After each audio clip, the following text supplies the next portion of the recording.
Good morning. I am Mohan,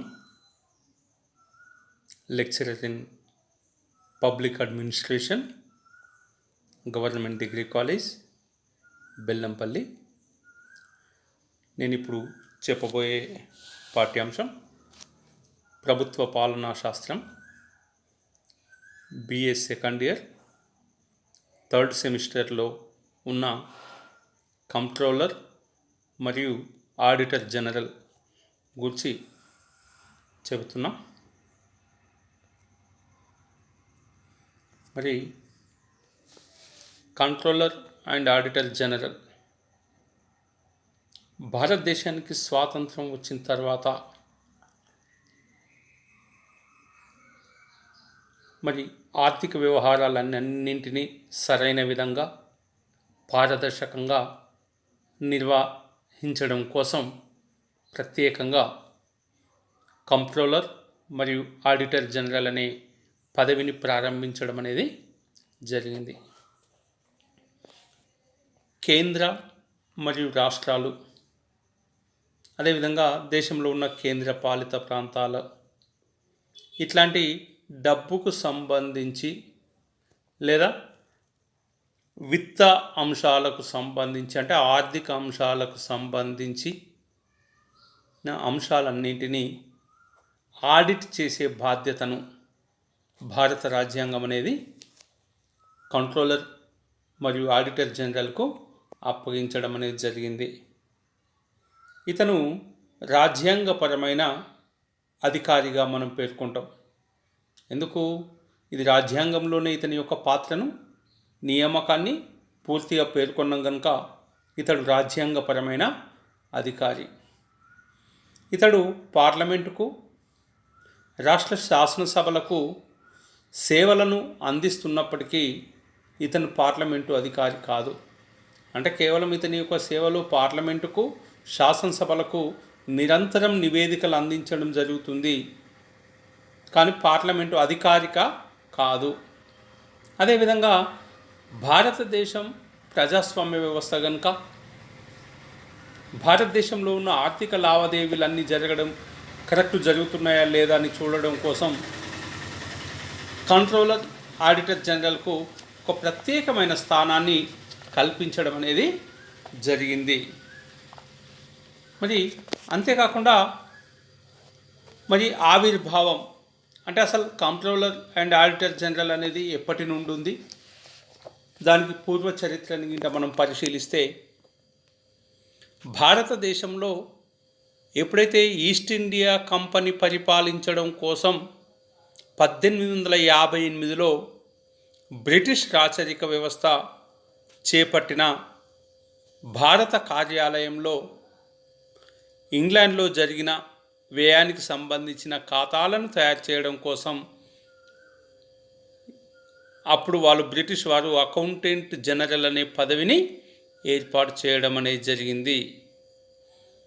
దానికి సంబంధించిన ఖాతాలను తయారు చేయడానికి ప్రత్యేకంగా ఒక అకౌంటెంట్ జనరల్ అనే పదవిని ఏర్పాటు చేయడం అనేది బ్రిటిష్ వారి కాలంలోనే జరిగింది. అంతేకాకుండా ఈ ఖాతాలు ఏవైతే ఉన్నాయో ఖాతాలన్నింటినీ ఆడిట్ చేయడం కోసం ఇతనికి స్వతంత్ర ప్రతిపత్తి కలిగిన, ఆనాడే బ్రిటిష్ వారి కాలంలోనే స్వయం ప్రతిపత్తి కలిగిన ఆడిటర్ను ఆనాటి బ్రిటిష్ రాజు నియమించడం అనేది జరిగింది.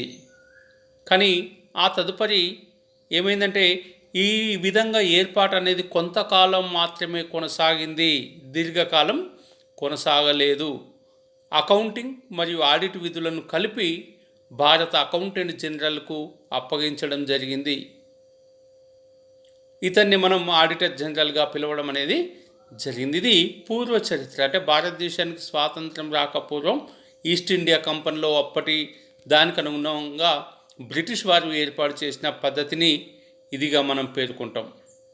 అంతేకాకుండా భారతదేశానికి స్వాతంత్రం వచ్చిన తర్వాత 1947లో స్వాతంత్రం వచ్చిన తర్వాత ఎప్పుడైతే భారత రాజ్యాంగాన్ని 1950 జనవరి 26న అమలు చేసుకున్నామో ఆ అమలు చేసుకునే క్రమంలోనే ఆడిటర్ జనరల్ వ్యవస్థను కంట్రోలర్ మరియు ఆడిటర్ జనరల్గా మార్చడం అనేది జరిగింది. అంత క్రితం ఆడిటర్ జనరల్ అనే వ్యవస్థ ఉండేది బ్రిటిష్ వారి కాలంలో.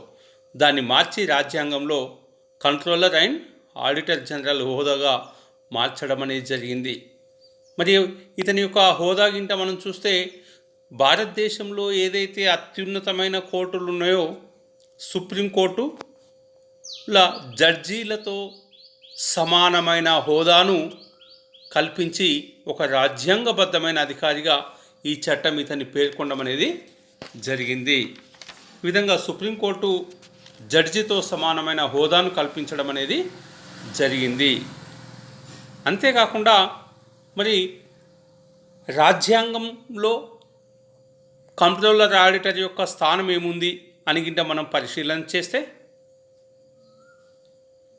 ఈ భారత రాజ్యాంగం కంట్రోలర్ మరియు ఆడిటర్ జనరల్ వ్యవస్థను ఉన్నతమైన స్వయం ప్రతిపత్తి గల పెద్ద సంస్థగా ఏర్పాటు చేయడం అనేది జరిగింది. ఇతడు ప్రమాణం కూడా చేస్తాడు.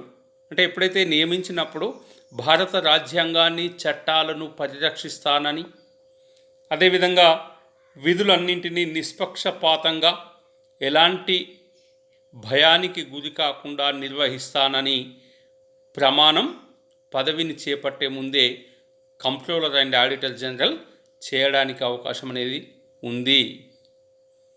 అదే కాకుండా భారత రాజ్యాంగంలోని 148వ ఆర్టికల్లో కంట్రోలర్ మరియు ఆడిటర్ జనరల్ స్వతంత్రతను పరిరక్షించడం కోసం అనేక అంశాలను ఇందులో పొందుపరచడం అనేది జరిగింది. అదేవిధంగా ఈ ఆర్టికల్ అంటే ఏదైతే 148వ ఆర్టికల్ ముఖ్య లక్షణాల్లో కంట్రోలర్ మరియు ఆడిటర్ జనరల్ యొక్క రాష్ట్రపతి అధికార ముద్రతో జారీ చేయబడిన నియామకం పత్రం ద్వారా ఇతన్ని నియమించడం అనేది జరిగింది. రాజ్యాంగంలో పేర్కొన్నట్టు భారత రాష్ట్రపతి మాత్రమే అధికార ముద్రతో జారీ చేయబడిన నియామక పత్రం ద్వారా ఇతన్ని నియమించడం అనేది జరుగుతుంది.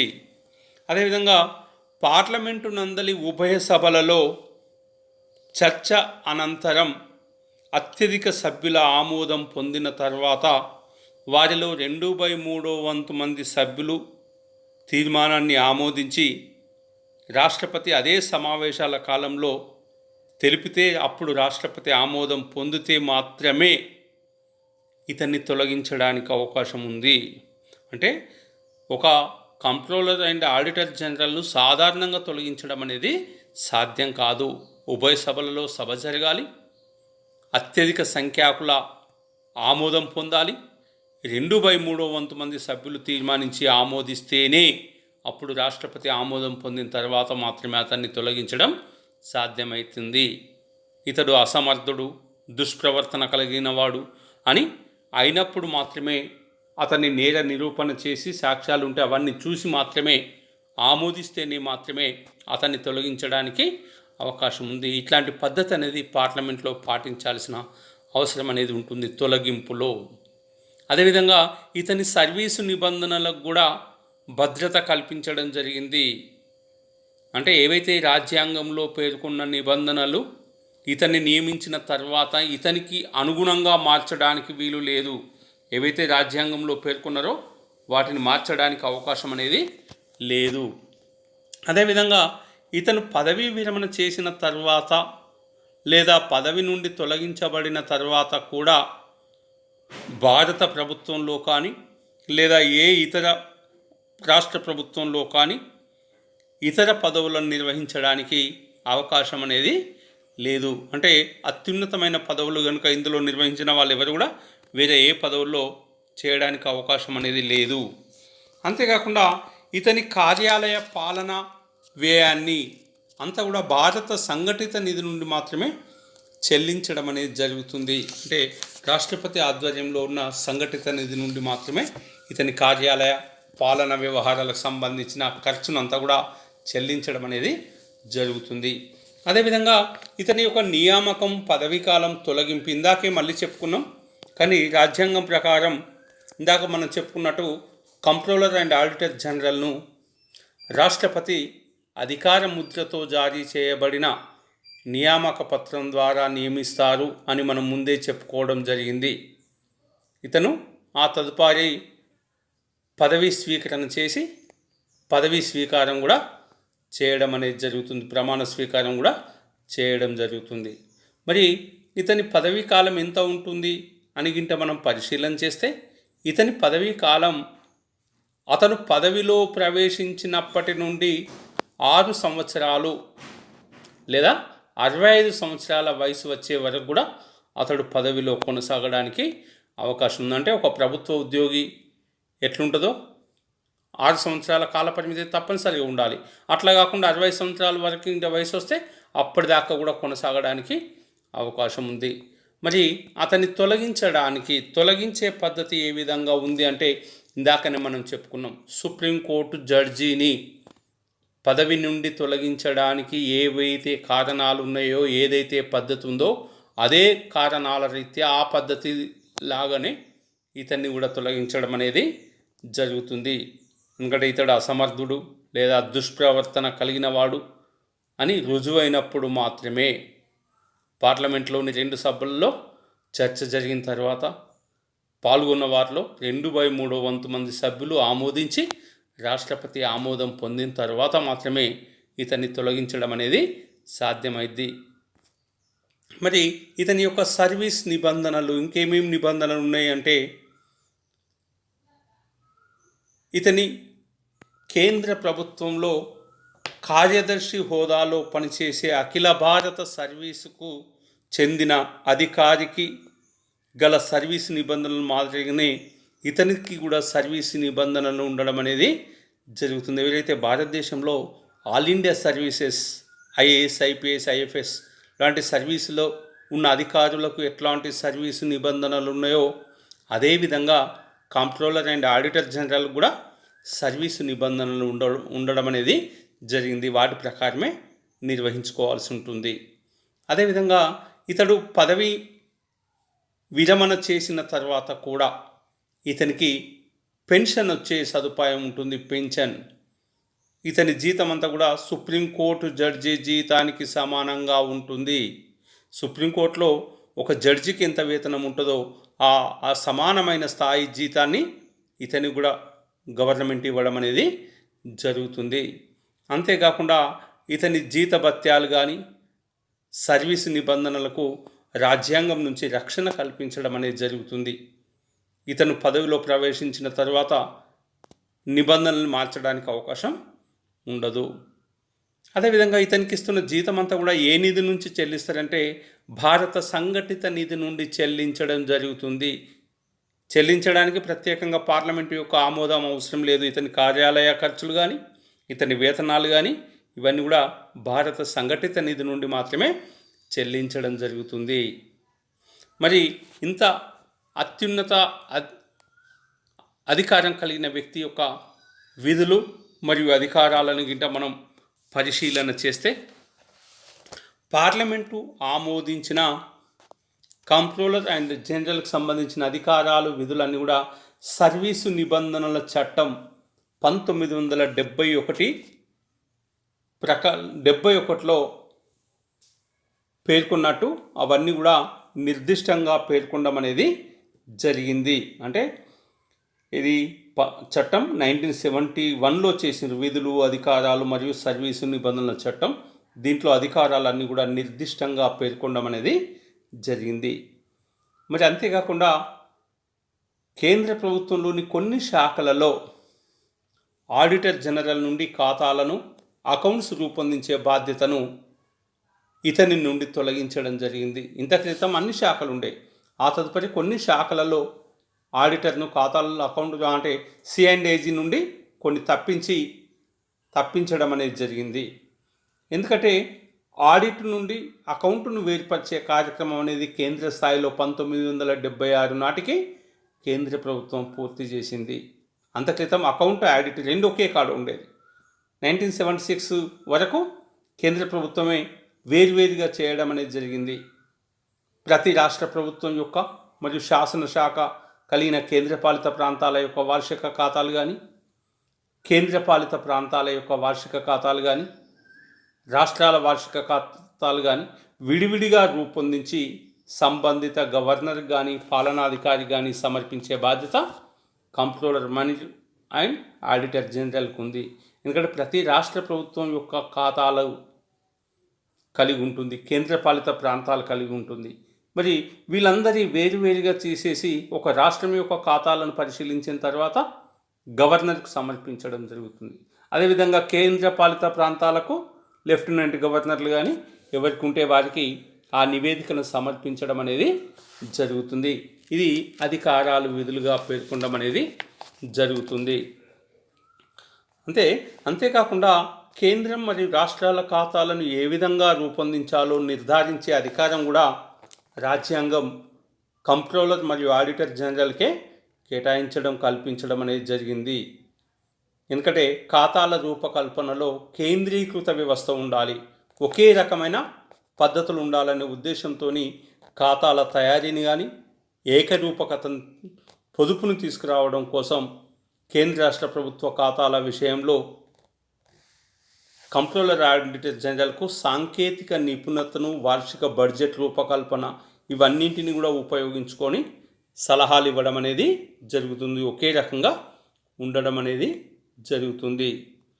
అంతేకాకుండా ఆ అకౌంటింగ్ విధులను గింట మనం తీసుకుంటే ఏమేమి చేస్తాడు అని తీసుకుంటే భారత ప్రభుత్వం మొత్తం వ్యయాన్ని అంటే భారత ప్రభుత్వం చేసే మొత్తం ఖర్చును ఆడిట్ చేసే బాధ్యత అంతా కూడా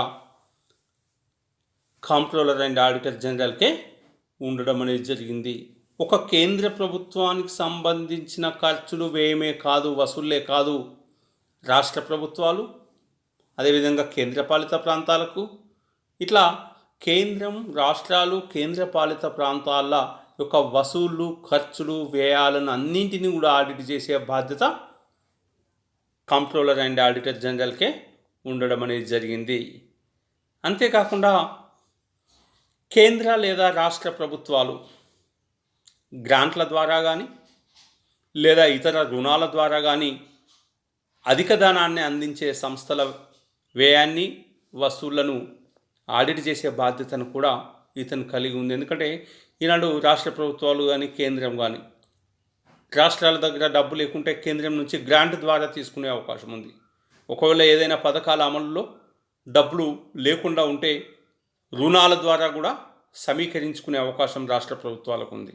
మరి అట్లాంటి సంస్థలు చేసే వ్యయం, వసూళ్ళు ఎంత వచ్చింది, ఎవరి దగ్గరికి వెళ్ళి తీసుకున్నారు, ఏంటిది అనేది అదంతా కూడా ఆడిట్ చేసే బాధ్యత అంతా కూడా కంప్ట్రోలర్ మరియు ఆడిటర్ జనరల్ కలిగి ఉండడం అనేది జరిగింది.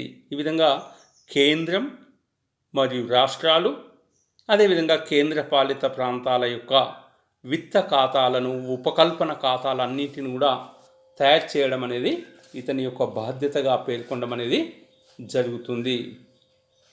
మరి అంతేకాకుండా ఈ ఖాతాలను కేంద్ర ప్రభుత్వానికి సంబంధించినవైతే కేంద్ర ప్రభుత్వానికి ఇస్తాడు, రాష్ట్ర ప్రభుత్వానికి సంబంధించినవైతే రాష్ట్ర గవర్నర్కి ఇస్తాడు, అదేవిధంగా కేంద్ర పాలిత ప్రాంతాలకు సంబంధించిన అయితే ఆ ప్రాంతం యొక్క పాలనాధికారికి సమర్పించడం అనేది జరుగుతుంది. నివేదికలు అంటే ఆ ఖాతాలను పరిశీలించి ఆడిట్ చేసిన తర్వాత ఆ నివేదికను రాష్ట్రానికి సంబంధించిన నివేదిక అయితే రాష్ట్ర గవర్నర్కు, కేంద్రానికి సంబంధించింది అయితే రాష్ట్రపతికి, అదేవిధంగా కేంద్రపాలిత ప్రాంతానికి సంబంధించింది అయితే ఆ ప్రాంతం యొక్క పాలనాధికారికి సమర్పించడం అనేది ఇతని యొక్క బాధ్యత.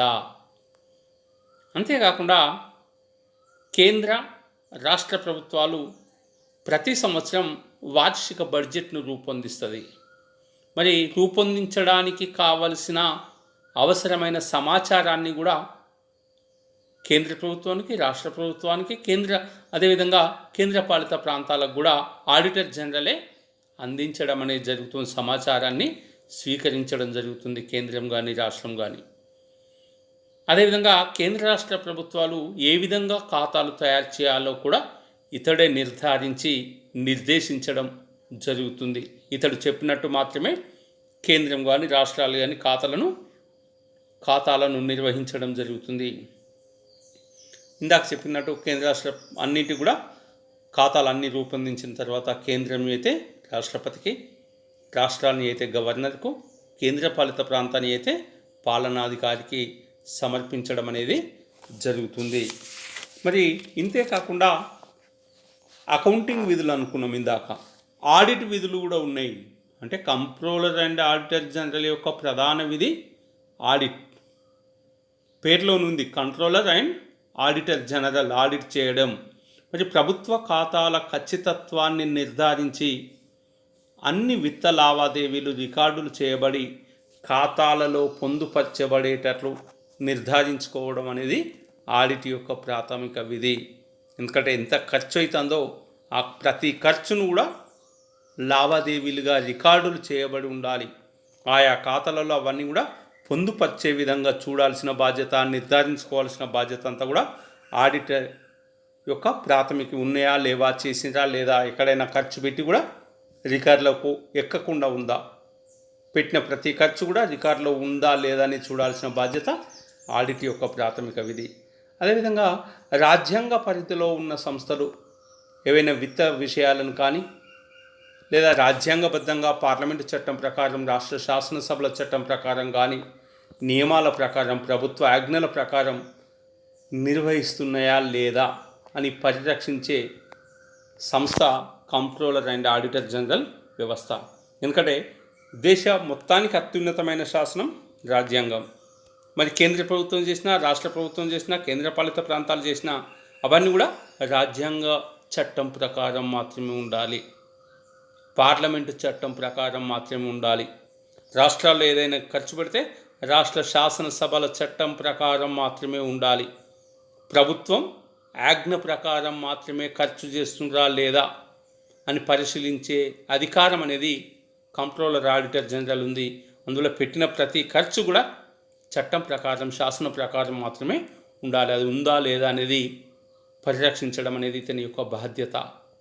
అంతేకాకుండా భారత సంఘటిత నిధి మొత్తం వసూళ్లను, వ్యయాన్ని ఆడిట్ చేస్తాడు. అంటే భారత రాష్ట్రపతి ఆధ్వర్యంలో భారత సంఘటిత నిధి అనేది ఒకటి ఉంటుంది. దానికి మొత్తాన్ని ఎంత ఆదాయం అందులోకి చేరింది, అదేవిధంగా ఎంత ఖర్చు అయిందో దాన్ని కూడా ఆడిట్ చేసే బాధ్యత అంతా కూడా కంట్రోలర్ మరియు ఆడిటర్ జనరల్కే ఉండడం అనేది జరుగుతుంది. అంతేకాకుండా ప్రతి రాష్ట్రం మరియు కేంద్రపాలిత ప్రాంత ఖాతాలలో ఉన్న మొత్తాలను కూడా న్యాయబద్ధంగా పంపిణీ చేసి సేవలలో అనుకున్న లక్ష్యానికి ఉపయోగించడం జరిగిందా లేదా అనేది అతడు ఆడిట్ చేస్తాడు. ఎందుకంటే అమౌంట్ ఎంతైనా ఉండొచ్చు ఖాతాలలో, అది కేంద్రంది కానీ రాష్ట్రాలది కానీ, మరి అదంతా కూడా న్యాయబద్ధంగా పంపిణీ చేసినరా, నిర్దేశించిన అనుకున్న లక్ష్యానికి ఉపయోగించినరా లేదా అనేది ఇతడు ఆడిట్ చేయడం జరుగుతుంది. ఎందుకంటే భారతదేశం సంక్షేమ రాజ్యం కనుక సంక్షేమ రాజ్యంలో అనేక సంక్షేమ కార్యక్రమాలు చేస్తారు. వృద్ధాప్య పెన్షన్లు కావచ్చు, ఇండ్లు కావచ్చు, విద్య కావచ్చు, స్కాలర్షిప్లు కావచ్చు, వైద్యం కావచ్చు, ఉపాధి కావచ్చు, పరిశ్రమలు కావచ్చు, వ్యవసాయం కావచ్చు, సహకార రుణాలు కావచ్చు, లేకుంటే సబ్సిడీలు కావచ్చు. మరి ఇవి దేనికైతే చట్టం ప్రకారం శాసించి ఆ డబ్బును విడుదల చేసినో ఆ చట్టం ప్రకారం నిర్దేశించిన దానికే ఆ డబ్బు చేరిందా లేదా అనేది ఆడిట్ చేయడం అనేది జరుగుతుంది. అదేవిధంగా కేంద్రం మరియు రాష్ట్రాలకు సంబంధించిన ఆగంతుక నిధి, అదేవిధంగా ప్రభుత్వ ఖాతాల విత్త లావాదేవీలను ఆడిట్ చేస్తారు. అంటే ఇందాక చెప్పుకున్నట్టు ఆగంతక నిధి కూడా ఒకటి ఉంటుంది. దాంట్లో కూడా దానికి సంబంధించిన ప్రభుత్వ ఖాతాలు, లావాదేవీలన్నీ కూడా ఆడిటర్ చేయడం అనేది జరుగుతుంది.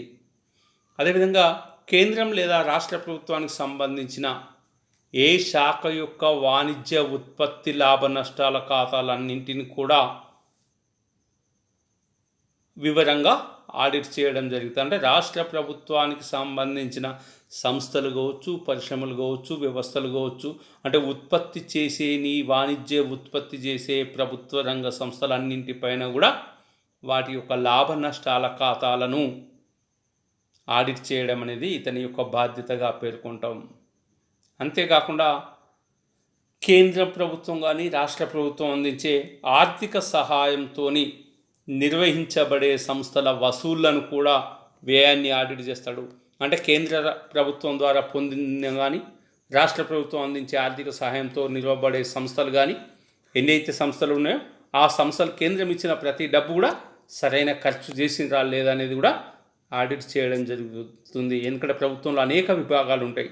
కేంద్రం నుంచి గ్రామ పంచాయతీ వరకు కేంద్రం ఏదైనా ఒక లక్ష్యంతో ఆర్థిక సహాయం చేస్తే ఆ లక్ష్యాన్ని ఆ సంస్థ నెరవేర్చిందా లేదా ఖర్చు చేసిందా లేదా అని చూడాల్సిన బాధ్యత కూడా ఆడిట్ చేయడం అనేది ఇతని యొక్క బాధ్యత. అంతేకాకుండా పార్లమెంటు లేదా రాష్ట్ర శాసనసభల చట్టాల ఆధారంగా ఏవైతే ఏర్పాటు చేసిన ప్రభుత్వ కంపెనీలున్నా ప్రభుత్వ కార్పొరేషన్లున్నా వాటన్నింటి యొక్క ఖాతాలను ఆడిట్ చేయడం అనేది కాంప్ట్రోలర్ ఆడిటర్ జనరల్ యొక్క పాత్ర. ఎందుకంటే పార్లమెంటు చట్టం ద్వారా శాసనసభ చట్టాల ద్వారా అది అనేక కంపెనీలు ఉన్నాయి. ప్రభుత్వమే పెట్టుబడి పెట్టి ప్రభుత్వం నిర్వహించే కంపెనీలు ఉన్నాయి, ప్రభుత్వ కార్పొరేషన్లు ఉన్నాయి. తెలంగాణలో తీసుకుంటే Telangana state road transport RTC bus అంటారు, రోడ్ ట్రాన్స్పోర్ట్ కార్పొరేషన్. ఇది ప్రభుత్వ డబ్బుతో నిర్వహిస్తున్న సంస్థ, ప్రభుత్వ శాసనం ద్వారా నిర్వర్తించిన సంస్థ. మరి ఇవి కంపెనీల ఖాతాలను కూడా చేసే బాధ్యత, ఆడిట్ చేసే బాధ్యత ఇతనికి మాత్రమే ఉండడం అనేది జరుగుతుంది. అంతేకాకుండా కేంద్ర రాష్ట్ర ప్రభుత్వానికి సంబంధించిన ఏ శాఖ అయినా ఏ వాణిజ్యమైనా ఎట్లాంటి ఉత్పత్తి లాభ నష్టాల ఖాతాలన్నింటినీ కూడా ఇతడు సవివరంగా ఆడిట్ చేయడం అనేది జరుగుతుంది. ఇంతేకాకుండా మరి కేంద్ర రాష్ట్రం ఇందాక చెప్పుకున్నట్టు మళ్ళీ కేంద్ర రాష్ట్ర ప్రభుత్వాలు అందించే ఆర్థిక సహాయంతో నిర్వహింపబడే ప్రతి సంస్థల యొక్క వసూళ్లను వ్యయాన్ని ఆడిట్ చేస్తాడు. పార్లమెంటు లేదా రాష్ట్ర శాసనసభలో చట్టాల ఆధారంగా చేసిన ప్రతి కంపెనీలపైన కూడా ఇతడే చేయడం అనేది జరుగుతుంది. ఇంతేకాకుండా ఇతర సంస్థల కోరికపై అంటే రాష్ట్ర ప్రభుత్వం కానీ కేంద్ర ప్రభుత్వం కానీ వీటిని ఆడిట్ చేయమని నివేదిక ఇస్తే వీరి సలహా పైన వీరి ఆదేశం పైన అతడు మిగతా ప్రభుత్వ రంగ సంస్థలకు సంబంధించిన ప్రతి దాన్ని కూడా చేయడం అనేది ఇతని యొక్క బాధ్యతగా పేర్కొనడం అనేది జరుగుతుంది. మరి ఇవన్నీ కూడా ఆడిట్ చేయాల్సిన బాధ్యత కాంప్ట్రోలర్ మరియు ఆడిటర్ జనరల్కు ఉంటుంది. మరి చేసిన తర్వాత ఒక రిపోర్టును, ఒక నివేదికను తయారు చేయడం జరుగుతుంది. ఆడిట్ నివేదికల సమర్పణ అంటే చేసిన అకౌంటు ఆడిట్ కరెక్ట్ ఉన్నాయా లేవా, లోపాలు ఉన్నాయా ఉంటే వాటి రిమార్కులు పెట్టి అవన్నీ కూడా పై అధికారులకు అప్పగించడం అనేది ఇతని యొక్క బాధ్యత. కేంద్ర ప్రభుత్వానికి సంబంధించిన ఖాతాలలో ఏవైతే ఆడిట్ చేసిండో ఆ ఆడిట్ యొక్క నివేదికనంతా కూడా రాష్ట్రపతికి సమర్పించడం అనేది జరుగుతుంది. అదేవిధంగా రాష్ట్ర ప్రభుత్వ ఖాతాలకు సంబంధించిన ఆడిట్ నివేదికను ఏ రాష్ట్రంలో చేస్తే ఆ రాష్ట్ర గవర్నర్కు సమర్పించడం అనేది జరుగుతుంది. అదేవిధంగా కేంద్రపాలిత ప్రాంతానికి చేస్తే ఆ పాలనాధికారికి సమర్పించడం జరుగుతుంది. అంటే ఎప్పుడైతే ఆడిట్ చేసి ఆడిట్ నివేదిక సమర్పించడంతో అతని యొక్క బాధ్యత పూర్తి కావడం అనేది జరుగుతుంది. ఇతడు సమర్పించిన నివేదికను రాష్ట్రపతి కానీ గవర్నర్ కానీ సంబంధిత శాసనసభలో తప్పనిసరిగా సమర్పించాల్సిన బాధ్యత కలిగి ఉంటారు.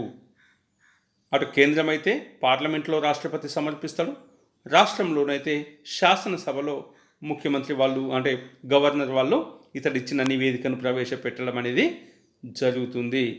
అంటే కంప్ట్రోలర్ అండ్ ఆడిటర్ జనరల్ 3 నివేదికలను సమర్పించడం జరుగుతుంది. ఒకటేమో విత్త ఖాతాల ఆడిట్ నివేదిక, రెండవది ఉపకల్పన ఖాతాల ఆడిట్ నివేదిక, మూడవది వాణిజ్య మరియు ప్రభుత్వ రంగ సంస్థల ఆడిట్ నివేదిక. 3 రకాలుగా విత్త అంటే డబ్బుకు సంబంధించిన ఖాతాల ఆడిట్ నివేదిక ఒకటి, ఇది కాకుండా ఉపకల్పన ఖాతాల ఆడిట్ నివేదిక ఒకటి, వాణిజ్య మరియు ప్రభుత్వ రంగ సంస్థల యొక్క ఆడిట్ నివేదిక ఒకటి, 3 రకాలైన నివేదికలను సమర్పించడం అనేది జరుగుతుంది. మరి ఇవన్నీ కాకుండా భారతదేశ ప్రజాస్వామ్య వ్యవస్థలో కంప్ట్రోలర్ మరియు ఆడిటర్ జనరల్ అనేది పదవి ఒక విశిష్టమైన పాత్రను పోషించడం అనేది జరుగుతుంది. ఎందుకంటే భారతదేశంలో లక్షల కోట్ల రూపాయలు ప్రతి సంవత్సరం ఖర్చు చేయడం జరుగుతుంది బడ్జెట్ ద్వారా. మరి విత్త పాలనకు సంబంధించిన రాజ్యాంగ నియమాలను, చట్టాలను పరిరక్షించడానికి చేసిన ప్రతి డబ్బు ఖర్చు కరెక్ట్ అవుతుందా లేదా చూడాల్సిన బాధ్యత కంట్రోలర్ మరియు ఆడిటర్ జనరల్ యొక్క బాధ్యతగా పేర్కొంటాం. ఇతడు పార్లమెంటు లేదా ప్రభుత్వం యొక్క అధికారి కాదు. ఇతడు రాజ్యాంగపరమైన అధికారులలో అత్యంత ముఖ్యమైన అధికారిగా పేర్కొంటాం. ఒక న్యాయశాఖకు నిర్వహించే విధులు ఎంత ప్రాధాన్యత కలిగి ఉంటాయో అంతే ప్రాధాన్యత కంట్రోలర్ అండ్ ఆడిటర్ జనరల్ నిర్వహించే విధులు కూడా అంతే ప్రాధాన్యత కలిగి ఉంటాయి. అందువల్ల తప్పనిసరిగా కంట్రోలర్ మరియు ఆడిటర్ జనరల్ పదవి అత్యున్నతమైనదిగా పేర్కొనడం అనేది జరుగుతుంది. ఎందుకంటే ఇతని బాధ్యతను గిట్ట మనం చూస్తే ఒక వ్యక్తి ఎంత సమర్థవంతుడైనప్పటికీ సంతృప్తిగా నిర్వహించలేనంత విధుల భారాన్ని అతనిపై మోపడం జరిగింది. ఎందుకంటే సంతృప్తిగా ఉండడానికి అవకాశం లేదు, విధులు ఎక్కువ ఉన్నాయి, దేశం మొత్తం మీద ఇతడే నిర్వర్తించాలి. కనుక భారతదేశం లాంటి సమాఖ్య కలిగిన వ్యవస్థ ఇతర దేశాల కంట్రోలర్ ఆడిటర్ జనరల్ విధులతో పోలిస్తే భారతదేశ కంట్రోలర్ ఆడిటర్ జనరల్ విధులు అనేటి భారంగా ఉంది. ఎందుకంటే ఇతర దేశాల్లో కేంద్ర ప్రభుత్వం యొక్క విత్త లావాదేవీలన్నీ ఆడిట్ చేసే బాధ్యతను ఒక్కొక్కరు కలిగి ఉంటారు. రాష్ట్ర ప్రభుత్వాలను ఖాతాలను ఆడిట్ చేసే బాధ్యత అతనికి ఉండదు. ఆయా దేశాల్లో ప్రతి రాష్ట్రం సొంత ఆడిటర్ జనరల్ని కలిగి ఉంటుంది. ఖాతాలను ప్రత్యేక ఏజెన్సీలు తయారు చేయడం జరుగుతుంది. అమెరికా కానీ, కెనడా కానీ, ఆస్ట్రేలియా దేశాల్లో ఇట్లాంటి ఆడిటింగ్ పద్ధతి అనేది విజయవంతంగా అమల్లో ఉన్నది. కానీ భారతదేశంలో మాత్రం అన్నింటికీ ఒకరిని ఇవ్వడం అనేది జరిగింది. కేంద్ర ప్రభుత్వ ఖాతాలు, రాష్ట్ర ప్రభుత్వ ఖాతాలు, ప్రభుత్వ రంగ సంస్థల ఖాతాలు, కంపెనీల ఖాతాలు, కార్పొరేషన్ ఖాతాలు, ఇవన్నీ చేయడం అనేది ఇతర దేశాలతో పోలిస్తే భారత కంట్రోలర్ ఆడిటర్ జనరల్ యొక్క విధుల భారం అనేది అత్యధికంగా ఉండడం అనేది జరిగింది. అంతేకాకుండా 1947లో స్వాతంత్రం వచ్చింది, 50 తర్వాత మనం నియమించుకున్నాం. మరి 50 తర్వాత రాజ్యాంగాన్ని అమలు చేసుకున్న తర్వాత నుంచి ఇప్పటికీ కార్యకలాపాలు చాలా పెరిగినాయి. ప్రతి సంవత్సరం కేంద్ర రాష్ట్ర ప్రభుత్వాలు బడ్జెట్ కేటాయింపులు విపరీతంగా పెరుగుతున్నాయి. ప్రభుత్వాలు ప్రజా సంక్షేమం కోసం నిరంతరం కోట్ల రూపాయలలో ధనాన్ని ఖర్చు చేయడం అనేది జరుగుతుంది. మరి ఎంత డబ్బు ఖర్చు చేస్తే అంత పెద్ద మొత్తానికి సంబంధించిన ఖాతాలను తయారు చేయడం, వాటిని ఆడిట్ చేసే బాధ్యత కూడా కంట్రోలర్ ఆడిటర్ జనరల్కి ఒక్కరికే అప్పచెప్పడం అనేది భావ్యం కాదు. ఎందుకంటే ఆధునిక కాలంలో ప్రభుత్వాలలో జరుగుతున్న అవినీతి కానీ, కుంభకోణాల గురించి ప్రతి వారు తప్పుపట్టడం మనం చూస్తున్నాం. ప్రతిరోజు పేపర్ చూస్తే ఏదో ఒక అవినీతి ప్రభుత్వ కార్యక్రమాల్లో జరుగుతుంది అంటున్నాం. మరి ఇందుకు ప్రత్యక్ష కారణం ఏందని గింట మనం పరిశీలన చేస్తే భారత అకౌంట్స్ మరియు ఆడిట్ వ్యవస్థీకరణలో ఉన్న లోపాలే ప్రధానమైన కారణం. ఎందుకు? పని అనేది అత్యధికంగా ఉంది, అధికంగా పని కేంద్రీకృతం కావడం వల్ల ప్రభుత్వంలో జవాబుదారీతనం కోల్పోవడానికి ప్రధానమైన కారణంగా పేర్కొంటాం. అంతేకాకుండా అకౌంటింగ్ మరియు ఆడిట్ పని అనేది అధికం కావడం వల్ల అఖిల భారత సర్వీసులకు చెందిన అధికారులను నియమించడం అనేది జరుగుతుంది. గత 20 సంవత్సరాల నుండి ఐఏఎస్, ఐపీఎస్, అఖిల భారత సర్వీసు వాళ్ళనే ఆడిటర్ జనరల్గా నియమించడం అనేది జరుగుతుంది. దీంట్లో మరి వీళ్ళందరికీ నియమించిన వాళ్ళకు కానీ, సభ్యులకు, వీళ్ళకి తీసుకుంటే కొంతమంది అధికారులకు ఆడిట్ మీద అనుభవం లేకపోవచ్చు, విత్త నిర్వహణ పైన నైపుణ్యం లేకపోవచ్చు. మరి ఎంపిక పారదర్శకంగా ఉన్నప్పటికీ వారికి అనుభవం లేకపోతే ఆ పదవికి వన్నెదేవడానికి అవకాశం అనేది లేదు. అందువల్ల భారత కంట్రోలర్ ఆడిటర్ జనరల్ ఎంపికలో కూడా పక్షపాత ధోరణి కొన్ని సందర్భాలలో ముఖ్య పాత్ర పోషిస్తుంది అని కొద్దిమంది అనుకోవడం అనేది జరుగుతుంది. ఎందుకంటే అధికార పక్షానికి ఎవరు సన్నిహితంగా ఉంటే అట్లాంటి అధికారులకు మాత్రమే పదవులను అప్పగించడం అనేది ఆధునిక ప్రభుత్వాల్లో ఉన్న అంశంగా మనం పేర్కొంటాం. రాజకీయ పక్షపాత ధోరణి కలిగిన అధికారులు ఇట్లాంటి పదవికి న్యాయం చేయలేరు. వాళ్ళు చేసిన అవినీతిని వాళ్ళు నియమించిన వాళ్ళు చేయడం అనేది సాధ్యం కాదు. అందువల్ల ఆధునిక కాలంలో ప్రభుత్వ కంప్ట్రోలర్ ఆడిటర్ జనరల్ యొక్క పాత్ర అత్యున్నతమైనదిగా పేర్కొంటాం. ఏ విధంగా ఉన్నప్పటికీ తప్పనిసరిగా ఇతని యొక్క భారత ప్రజాస్వామ్య వ్యవస్థలో ఇతని యొక్క పాత్ర విశిష్టమైన పాత్రగా మనం పేర్కొనడం అనేది జరుగుతుంది. విత్త పాలనలో రాజ్యాంగపరమైన అంశాలను, చట్టాలను అన్నింటిని కూడా ఈ వ్యవస్థే పరిరక్షించడం అనేది జరుగుతుంది.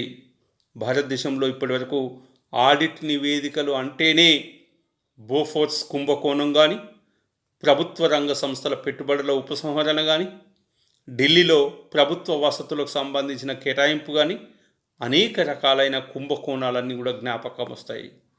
అంటే ఈ కేసులలో జరిగిన ప్రజాధన దుర్వినియోగం, అవకతవకలన్నీ కూడా దేని ద్వారా వచ్చినాయంటే వెలుగులోకి కేవలం కాంప్ట్రోలర్ అండ్ ఆడిటర్ జనరల్ ఇచ్చిన నివేదికల ఆధారంగానే వెలుగులోకి రావడం అనేది జరిగింది. మరి విత్త పాలనలో రాజ్యాంగానికి మరియు చట్టాలకు ఉన్నత స్థానాన్ని కల్పించడం అనేది కంట్రోలర్ మరియు ఆడిటర్ జనరల్ యొక్క ప్రాథమిక విధిగా పేర్కొనడం అనేది జరుగుతుంది. ఇది భారతదేశ కంట్రోలర్ మరియు ఆడిటర్ జనరల్ యొక్క పాత్ర, అతని యొక్క నియామకం పాత్ర, ఇవన్నీ. Thank you.